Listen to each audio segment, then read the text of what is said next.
Va-nu-pieds est une association, un projet qui a pris forme autour de la rencontre de 3 voyageurs à cheval. Ils parcourent des milliers de kilomètres sans mettre de fer sur les sabots de leurs chevaux. Voyageant en autonomie, ils partent à la rencontre des professionnels et des passionnés de l'équitation, afin de leur présenter la robustesse des pieds de leurs animaux, en expliquant que cet endurcissement s'obtient par un entraînement progressif et régulier. Ils témoignent des avantages de l'activité du pied au naturel. Le contact au sol des 3 cornes du sabot permet une meilleure adhérence et une meilleure flexibilité pour les articulations. Cela améliore également la circulation sanguine et la régularité du rythme cardiaque. Ils présentent les bases du parage physiologique de la méthode Pitty-Ramey. Cette pratique destinée à la performance des chevaux pieds nus a aussi prouvé son efficacité sur le plan thérapeutique. De par le monde, différentes écoles et universités enseignent déjà ce parage spécifique aux étudiants vétérinaires. Lors de ces rencontres, les va-nu-pieds échangent des informations et connaissances. Ils suggèrent des ouvrages dont le livre de Remco Sikkel, La Fourbure, une belle référence en la matière.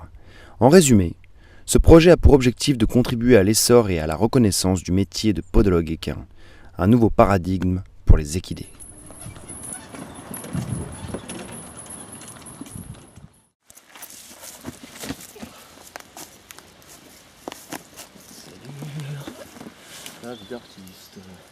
Ma passion à moi, c'est de voyager avec mes chevaux.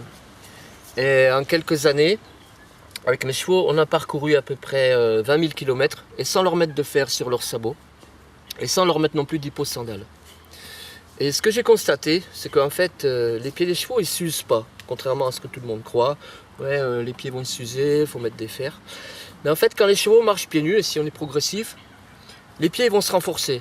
Alors d'abord, ce qu'il faut comprendre, c'est que le pied du cheval, c'est pas une seule corne, mais c'est 3 cornes. Il y a donc la paroi qui enveloppe tout le tour du sabot, la sole ici et la fourchette. Ce sont 3 cornes différentes. Maintenant, la corne qui va pousser le plus vite, c'est la paroi qui est autour. Donc celle-là, c'est celle-là où, quand on met un fer, c'est celle-là qui va être en appui sur le fer, voilà, sur le pourtour du pied. Maintenant, dans la nature, toute cette paroi extérieure qui pousse, dans la nature, quand le cheval a assez d'activité, elle va casser, elle va s'user, elle va se stabiliser, en fait, à hauteur des autres cornes, à hauteur des 2 autres cornes, la sole et la fourchette. Et c'est à ce moment-là que le cheval il est bien en appui sur la totalité des surfaces de son pied. Donc nous, on va imiter l'auto-usure qui se produirait dans la nature. Donc on va constamment surveiller que nos parois ne soient pas plus hautes que les 2 autres cornes. Donc vous voyez, là c'est relativement à jour. Donc on n'a pas grand-chose à faire, mais on va surveiller quand même tout ce qui pousse, là, les barres, les talons et tout le pourtour du pied en paroi. On va surveiller que ça ne dépasse pas sur les hauteurs la sole.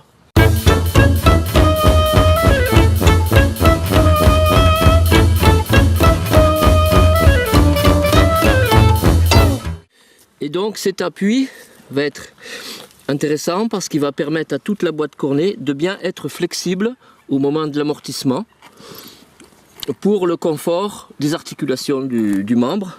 Quand le cheval s'appuie au sol, le pied s'écarte. Quand il remonte du sol, le pied se rétracte. Toute la boîte cornée, c'est une alternance de flexibilité, d'écartement et de resserrement qui est d'une part un confort pour les tendons, les muscles et les articulations, mais c'est aussi une pompe sanguine qui va nourrir le pied. Ça va soutenir le rythme cardiaque durant l'effort, cette pompe sanguine. Voilà, donc les appuis du pied sur ces 3 cornes, la flexibilité et une meilleure circulation sanguine, un meilleur confort pour la locomotion du cheval. C'est l'avantage de l'entraîner pieds nus.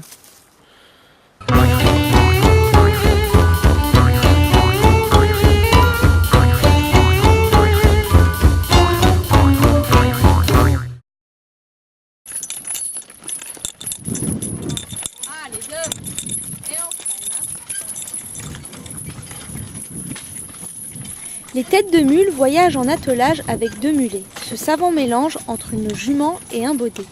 Les ânes ont une boîte cornée de forme ovale correspondant à la forme de l'os. Les cornes sont généralement plus dense et se régénère plus rapidement, nécessitant des soins réguliers, surtout si l'animal est inactif sur terrain meuble.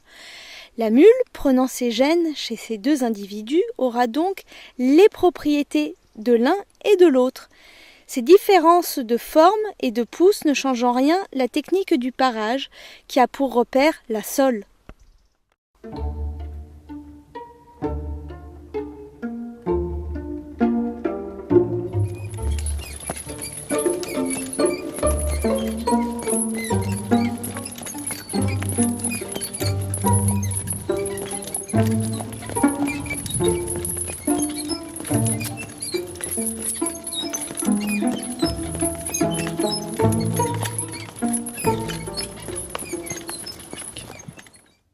Donc pour mener à bien nos activités avec les chevaux pieds nus, donc il n'y a pas de secret, il faut être actif, progressif et régulier dans l'entraînement.